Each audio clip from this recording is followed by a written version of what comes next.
Dear students, अक्सर लोग THERE there और THEIR देयर में कंफ्यूज होते हैं। दरअसल जब भी हम THERE देयर का उपयोग करते हैं तो इसके दो उपयोग होते हैं। पहला उपयोग होता है जब किसी सेंटेंस के शुरुआत में यदि देयर का उपयोग होता है तो उसे एम्प्टी देयर कहते हैं। उस देयर का कोई अर्थ नहीं निकलता है। उस देयर को सेंटेंस के शुरुआत में रखा जाता है इसलिए, और उसका कोई अर्थ नहीं निकलता है इसलिए उसे एम्प्टी देयर मतलब खाली, जिसका कोई अर्थ नहीं हो, एम्प्टी देयर कहते हैं। और इस तरह के वाक्य में किसी जगह पर कुछ है का भाव निकलता है। जैसे कि किसी जगह पर कुछ भी है, there is a pen, pen है, यहाँ देयर का कोई अर्थ नहीं निकल रहा है। There is a pen, pen है। There is a car, car है। THERE there. प्रॉब्लम है, THERE there is a problem, कोई प्रॉब्लम नहीं है। There is no problem, petrol नहीं है। देयर इज नो पेट्रोल, पैसे नहीं है। देयर इज नो मनी, पैसे नहीं है। और यदि आप कहते हैं कि जेब में पैसे नहीं है, there is no money in the pocket. Bike में पेट्रोल नहीं है, देयर इज नो पेट्रोल, मतलब पेट्रोल नहीं है। किस में नहीं है? बाइक में, इन द बाइक। साथियों, THERE देयर का दूसरा उपयोग, यदि THERE देयर सेंटेंस के शुरुआत में ना आकर इसके अलावा कहीं भी आता है, बीच में या आखिरी में, तो उसका अर्थ वहाँ से निकलता है। जैसे कि यदि मैं किसी को भी ऑर्डर देता हूँ तो सीधा सेंटेंस वर्ब से स्टार्ट होता है।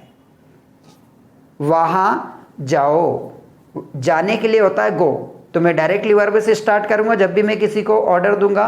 गो देयर, यहाँ देयर का अर्थ वहाँ निकल रहा है। ये सेंटेंस के शुरुआत में जब आता है तो इसका कोई अर्थ नहीं निकलता है, लेकिन शुरुआत को छोड़कर कहीं पर भी आता है तो उसका अर्थ वहाँ से निकलता है। गो देयर, वहाँ जाओ।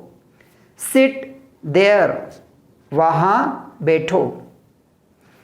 स्टडी देयर, वहाँ पढ़ाई करो। मैं बोलता हूँ मैं वहाँ रहता हूँ, मैं रहता हूँ, आई लिव। जब भी कोई सेंटेंस के लास्ट में ता है, तिए है, तो सब्जेक्ट के जस्ट बाद मेन वर्ब को लगा दिया जाता है। तो सब्जेक्ट में के लिए आई लगाएंगे और रहने के लिए लीव, आई लिव, और वहाँ के लिए देयर, आई लिव देयर। मैं वहाँ रहता हूँ। मैं वहाँ स्टडी करता हूँ, आई स्टडी देयर। तुम वहाँ बैठते हो, यू सिट, और वहाँ के लिए देयर, यू सिट देयर। तो साथियों, THERE देयर के दो उपयोग हुए। सेंटेंस के शुरुआत में आया तो इसे एम्प्टी देयर कहा, इसका कोई अर्थ नहीं निकला। जैसे कि there is a pen, pen है। प्रॉब्लम नहीं है, देयर इज नो प्रॉब्लम। और इसका दूसरा उपयोग, यदि शुरुआत को छोड़कर कहीं भी आता है तो वहाँ के लिए हम देयर का उपयोग करते हैं। जैसे कि गो देयर, वहाँ जाओ। सिट देयर, वहाँ बैठो।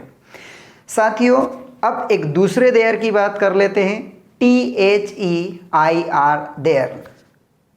इसे हम पजेसिव एडजेक्टिव भी कहते हैं।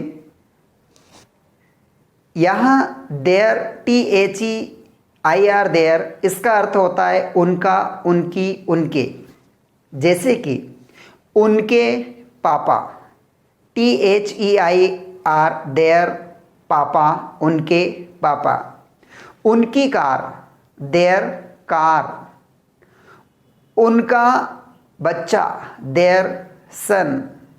उनकी फैमिली, देयर फैमिली, THEIR, उनका, उनकी, उनके देखो, और THEIR देयर लगा दो। उनका मोबाइल, देयर मोबाइल। उनके पापा डॉक्टर है, देयर फादर या देयर पापा इज यानी है, their papa is a doctor. उनके अंकल पुलिस ऑफिसर है, their uncle is a police officer. मैं उनके पापा को जानता हूं, मैं जानता हूं तो आई नो, मैं जानता हूं, आई नो, और उनके पापा, देयर पापा, आई नो देयर पापा। मैं उनकी बाइक यूज करता हूं, आई यूज, जो भी काम करता हूं तो डायरेक्टली सब्जेक्ट के बाद verb, I use their bike. मैं उनकी कार चलाता हूं, I drive their car. THEIR their sentence के शुरुआत में भी आ सकता है, बाद में भी कहीं भी आ सकता है, लेकिन इसके सेंटेंस में उनका, उनकी, उनके जरूर निकलेगा अर्थ में। उनके पापा बहुत अच्छे व्यक्ति हैं, their father is a very good person. उनकी मॉम बहुत भोली है, there mother is very innocent. तो साथियों, यहाँ पर मैंने आपको दो देयर के उपयोग बताए, THERE देयर जिसके दो अर्थ बताए, एक एम्प्टी देयर जिसका कोई अर्थ नहीं निकलेगा, जो सेंटेंस के शुरुआत में आता है, और एक सेंटेंस के शुरुआत में न आकर कहीं पर भी वहाँ उपयोग हुआ तो उसके लिए THERE देयर का उपयोग करेंगे। दूसरी ओर देखें तो जब भी उनका, उनकी, उनके बोलना है तो THEIR देयर का हम उपयोग करेंगे। निश्चित ही आपको सेंटेंस समझ में आया होगा। फिर भी डियर स्टूडेंट्स, यदि आपको समझ में नहीं आता है तो आप कि जब मैं क्लास लूँगा और इसको बहुत अच्छे से क्लियर करूँगा, आप प्रैक्टिस करें, बहुत अच्छे से बोल पाएंगे। Thank you.